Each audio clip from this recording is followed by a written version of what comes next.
It's SMTConnect 2023. We're in Nuremberg. It's day 2. I'm joined by Daniel from Nordson Test and Inspection. That's right.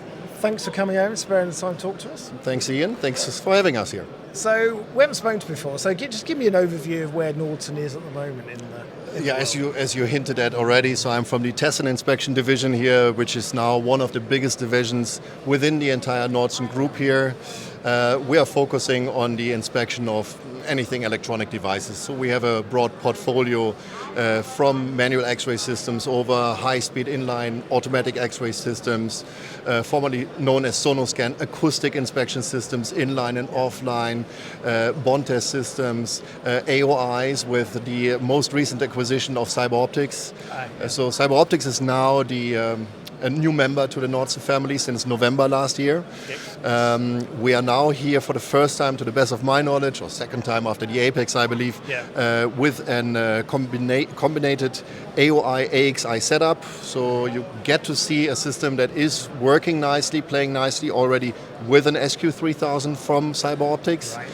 We are basically handing over data from one station to another, display this to an operator if needed. So it's a very nicely integrated solution that we have here. I remember didn't it happen at Apex? Slightly before, yes. So the last documents were signed in November, and then Apex, I think you probably had the first machine there, correct? Yes. Yeah, and so having a truly integrated setup and solution like you've got is an important thing, isn't it? And your customers must be coming to you constantly asking, we want more efficiency, we want it more quickly, we don't want shorter setup times. Absolutely, and this integration topic goes beyond just the technical solutions. Of course, we're in this data communication business for the longest time. Autonomous systems, automatic decision making, really trying to be as independent from human false judgment basically as much as possible. But it goes beyond that. And another change that we have made to the company is that we have really separated now the factories from the regions. So our customers no longer have to call people in 5 different territories or regions to get their replies. Right. They now have central hubs, 4 in the Americas, 1 in EMEA. This is my business here, China, Taiwan, as well as the rest of Asia. And our customers can now go to those hubs. Ours here is in Munich, very centrally located for our European customers.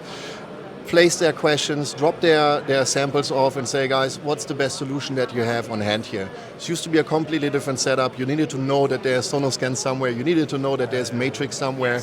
And this is now all changed. It's much, much easier. So each region is controlling their own sales channels, their own salesmen, their technical experts, their application engineers, their service departments. And here for Europe, I can also say that we have by now a pretty complete spare parts hub available, so we can ship everything that might be critical within hours. Oh, right. Yeah. That's quite a big change. It's a fundamental change. Absolutely. But we are trying to pick up best practices in each division and try to make this work. And I keep saying in many cases, we are not just selling technical solutions, we are selling expertise, we are selling speed. There's nothing worse than a machine that has a technical issue and you need to wait for weeks. So we try to be as quick as possible with our machine build, ship, and then of course service and application support afterwards. Right, yeah. Which is what the customers demand. It's customer satisfaction 101, Yep. So are you, having a good response to the show? Oh, fantastic. I mean, really surprised. Yesterday, it started off well. I'm really surprised by the number of people I'm seeing here today. Oh, good. Really good questions coming in, inquiries coming in, people carrying samples and so forth. But yeah, of course, they're all invited to our Center of Excellence in Munich as well, where we have all the systems on display and can really get quick turnaround times for inquiries. Yeah, no, that's fantastic.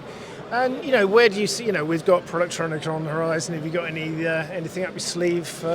Yeah, there is something coming up. So there will be a product launch coming up in June. Stay put for that. We are first carefully talking about this here at the show here. We are pretty confident that this will be a big hit in the market, a next generation of systems here. Really excited, really looking forward to have the first machine in our demo room. We will do a soft launch starting in June. It will go on sale shortly after, so we don't want to wait until Productronica. We will have something there, but we can't wait to present this to the public. That's fantastic, yeah.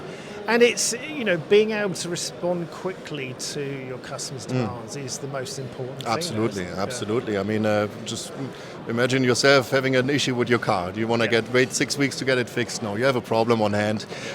For our customers, of course, that's revenue that they want to secure here. We're in the automatic world. We're not counting machine down in days or weeks. We're counting it in hours. There must be a hotline. There must be a strong service team behind. There must be experts that are easily contactable. So if you're going to our newly launched website, for example, you will see that all those items are now really a core focus of us. We want to have everything ticketed. Every inquiry that comes in is being logged, is being traced. We measure how long did it take for a reply to occur and how long did it actually take to actually fix the problem. So talking about problems a lot, but it's technical systems. They may occur, the question is like, how well do you handle this and what do you do with the data afterwards? So it's a very data-driven approach where we feed back into the factories. We look where is improvement needed. How do we make the machines faster? How do we bring them to the next level, right? So it's good. I think so. Well, I hope the rest of the show is really successful for you as well. It seems to be a strong ending to day number 2, looking forward to day 3. Thank you for sparing the time to talk to us. Thank you so much for having me. Thank you.